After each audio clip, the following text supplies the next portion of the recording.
I think ऐसी video बस एक आध क्रिएटर्स ने बनाई होगी और मैं जानता हूँ आप इसके थंबनेल और टाइटल को देखकर ये सोच रहे होंगे कि आपकी फेवरेट वेब सीरीज, मूवी या फिर एनिमे इस लिस्ट में है कि नहीं। तो मेरा इस वीडियो को बनाने का पर्पस ये है कि आप सभी को पता चले अलग अलग सिनेमा की दुनिया का बेस्ट पीस ऑफ कंटेंट कौन सा है, फिर चाहे वो वेब सीरीज हो, मूवी हो या फिर एनिमे ही क्यों ना हो। इस लिस्ट की सिलेक्शन या रैंकिंग मेरे पर्सनल चॉइस के हिसाब से है, तो कोई भी ऑफेंड नहीं होना। और हाँ, इस वीडियो को एंड तक जरूर देखना, इसमें कुछ तो ऐसा जरूर मिलेगा जो आपने अब तक एक्सपीरियंस नहीं करा होगा। आई नो आप लोगों ने एक्सपेक्ट नहीं करा होगा, पर नंबर 10 पर है इंडिया की most epic second highest grossing movie Baahubali, जिसके डायरेक्टर है एस राजामौली। इन्होंने वो मास्टरपीस बनाया जिसने इंडियन सिनेमा को बदल कर रख दिया था और इसको बनाने में 5 साल लग गए थे, जिसकी वजह से इसको 2 पार्ट में रिलीज किया गया था। स्टोरी है एक ऐसे किंग की जो अपने राज्य से अलग हो जाता है और एक गरीब घर में जाकर बड़ा होता है, लेकिन डेस्टिनी उसे वहीं लेकर जाती है जहां से वो आया था। अब स्टोरी के बारे में और बात तो नहीं कर पाऊंगा, लेकिन बात करूंगा इसके स्केल की, जो कि इतना ग्रैंड था कि जब ये रिलीज हुई थी हर कोई इसी की बात कर रहा था। और इसके बाद ऐसे ही स्केल वाली मूवीज बनने लगी, पर आज तक किसी ने भी इसका लेवल बीट नहीं किया। मेरे हिसाब से ये मूवी हर किसी को एक बार तो जरूर देखनी चाहिए। नंबर 9 पर एक एनिमेटेड मूवी है जो जापान के बहुत फेमस डायरेक्टर हायाओ मियाजाकी की बेहतरीन मास्टरपीस है, जो एनिमे की दुनिया में काफी ज्यादा फेमस है। एंड इस मूवी का नाम है स्पिरिटेड अवे। तो आप में से बहुतों ने इसे पहले से ही देखा होगा, लेकिन कई लोग ऐसे होंगे जिन्होंने इस मूवी को तो क्या बल्कि कोई भी एनिमेटेड चीजों को ट्राई ही नहीं किया होगा। तो वीडियो को स्किप ना करते हुए मेरी बात बस एक बार सुन लो और इस मूवी को बस एक बार ट्राई करके देखो, फिर आपको पता चलेगा कि असली कंटेंट क्या होता है। इसकी स्टोरी एक बच्ची पर बेस्ड है जो कि अपने फैमिली के साथ एक ट्रिप पर आई होती है और अचानक से वो एक स्पिरिटेड वर्ल्ड में चली जाती है जहां से वापस कैसे आना है उसे बिल्कुल नहीं पता। और मैं आपको बता दूं कि इसको 2003 में अकेडमी अवार्ड यानी ऑस्कर भी मिला हुआ है, क्योंकि इसका एनिमेशन इतना पीसफुल और सूदिंग है, मानो आप पिघल से जाते हो इसके दुनिया में। और क्या आपने इस मूवी को पहले से देखा है? अगर हाँ तो कमेंट्स में बताओ कैसी लगी थी।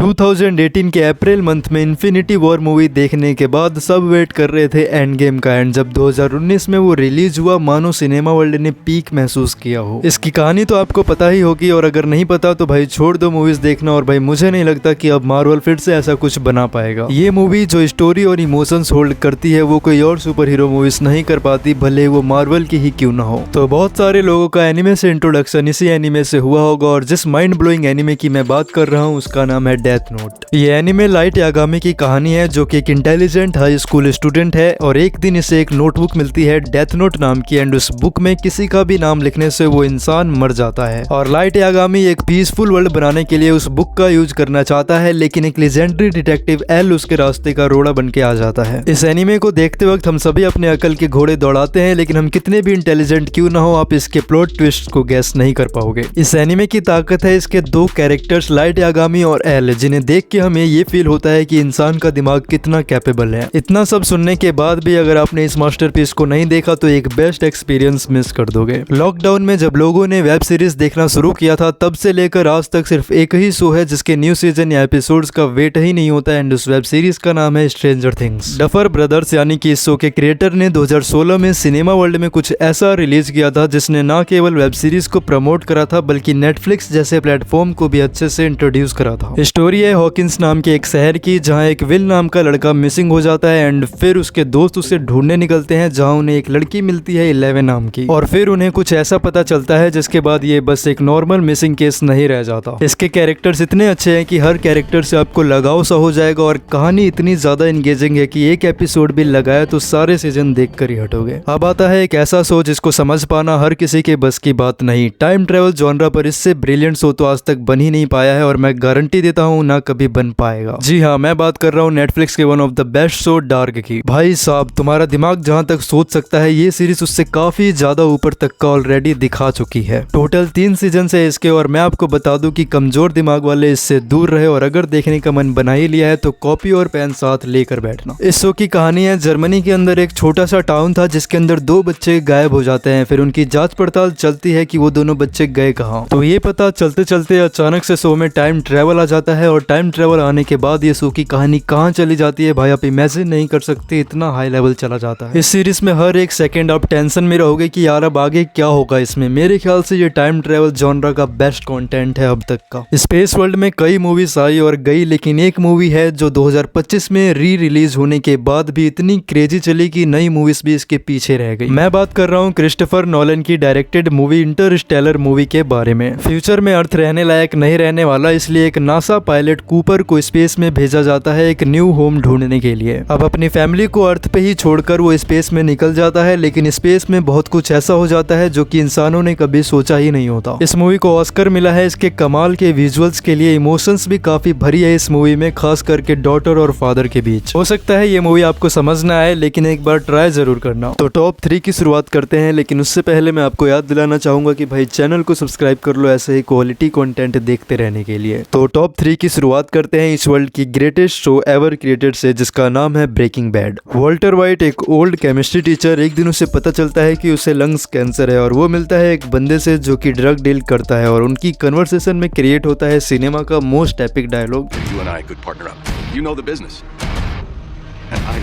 ये सीरीज इतनी ज्यादा एंगेजिंग है कि अगर आपने बस इसका एक एपिसोड देख लिया तो कब पूरा एक सीजन खत्म कर दोगे तुम्हें पता भी नहीं चलेगा। इस सीरीज को अब तक 16 एमी अवार्ड्स और 2 गोल्डन ग्लोब अवार्ड्स मिल चुके हैं इसके राइटिंग और परफॉर्मेंस के लिए। सेकंड पोजीशन पर है वर्ल्ड का बेस्ट शो जो कि ब्रेकिंग बैड से भी ज्यादा अच्छा है। मैं बात कर रहा हूँ greatest of all time game of thrones की। 9 फैमिलीज की ये कहानी जो कि एक थ्रोन के लिए लड़ रही होती है, एंड इसमें फैमिली पॉलिटिक्स और ड्रामा भर भर के दिखाया जाता है जो कि आपको बोर नहीं होने देती। ड्रैगन्स कितने डेडली हो सकते हैं ये सीरीज आपको एक्सपीरियंस करवाती है। नो डाउट कि सीरीज की एंडिंग डिसअपॉइंटिंग है, पर कैरेक्टर डेवलपमेंट, एक्शन सीन्स जो कि सीरीज में दिखाई गई है बिल्कुल ही बेहतरीन है। एंड अगर आपको ये लग रहा था कि दुनिया का बेस्ट कंटेंट कोई मूवी या सीरीज है, तो भाई मैं अपने वीडियो में ऐसा होने ही नहीं दूंगा, क्योंकि मेरी तरह जिसने भी इसको देखा है वो यही बोलेगा कि दुनिया का बेस्ट कंटेंट यही है। जी हाँ, मैं बात कर रहा हूँ अटैक ऑन टाइटन के बारे में। आज तक ऐसा कोई शो बना ही नहीं है जिसमें इतने सारे प्लॉट ट्विस्ट हो, इतना डीप कैरेक्टर डेवलपमेंट हो और इतनी टॉप लेवल की राइटिंग की गई हो। मतलब भाई आउटस्टैंडिंग। मेरे लाइफ का बेस्ट एक्सपीरियंस ये था कि मैंने इस एनिमे को बिना किसी स्पॉइलर के देखा था, तो मुझे इसके बारे में बात करते हुए भी लिटरली गूज़बम्स आ रहे हैं। भाई सोच लो किस लेवल का कंटेंट है ये। इसको आप में से एनिमे ऑडियंस ने ऑलरेडी देख रखा होगा, पर जो नॉन एनिमे फैंस है उन्हें बता दूं कि आप लोगों को ये देखना ही होगा, और इसे देखते वक्त हर एक डिटेल को ध्यान से देखना, कुछ भी मिस नहीं होना चाहिए, क्योंकि जितना मैंने इस एनिमे से सीखा है उतना मैंने कहीं से भी नहीं सीखा। स्टोरी के बारे में बात करें तो कहानी एक ऐसी दुनिया की है जहाँ बड़े बड़े वॉल्स के अंदर इंसान रहते हैं, क्योंकि वॉल के बाहर बड़े बड़े टाइटन्स है जो कि ह्यूमंस को खा जाते हैं। और इस एनिमे का मेन कैरेक्टर एरन बाहर की दुनिया को एक्सप्लोर करना चाहता है सारे टाइटन्स को खत्म करके, और इसका साथ देते हैं मिकासा और आर्मिन। इस एनिमे में इनके अलावा भी ऐसे कई गोटेड कैरेक्टर्स है जिसको आप पूरी जिंदगी में नहीं भूल पाओगे। इस एनिमे को मास्टरपीस बनाती है इसका एक्शन, स्टोरी और इसके बारीक बारीक से डिटेल्स, सब कुछ टॉप नॉच का है जिसको आप बिल्कुल से मिस नहीं करना चाहोगे। इसके बस शुरू के 4-5 एपिसोड तक पेशेंस रखना, क्योंकि ये तुम्हारे भी लाइफ का बेस्ट एक्सपीरियंस बनने वाला है। और अगर तुमने ये पहले से ही देख रखा है तो मुझे कमेंट्स में जरूर बताना कि आपको ये कैसी लगी थी। वैसे अटैक ऑन टाइटन के बारे में डिटेल में बात करने वाले हैं आने वाले वीडियोस में, तो चैनल को सब्सक्राइब कर लो। तो मैंने इस वीडियो में वर्ल्ड के बेस्ट 10 कंटेंट बताए जो कि किसी को भी मिस नहीं करना चाहिए। और अगर आप मेरी लिस्ट और रैंकिंग से एग्री करते हो तो वीडियो को लाइक कर देना, और अगर डिसएग्री करते हो तो मुझे कमेंट्स में अपनी रैंकिंग्स जरूर बता देना। तो मैं मिलता हूँ आपको ऐसे ही क्वालिटी कंटेंट के साथ अगले वीडियो में। बाय।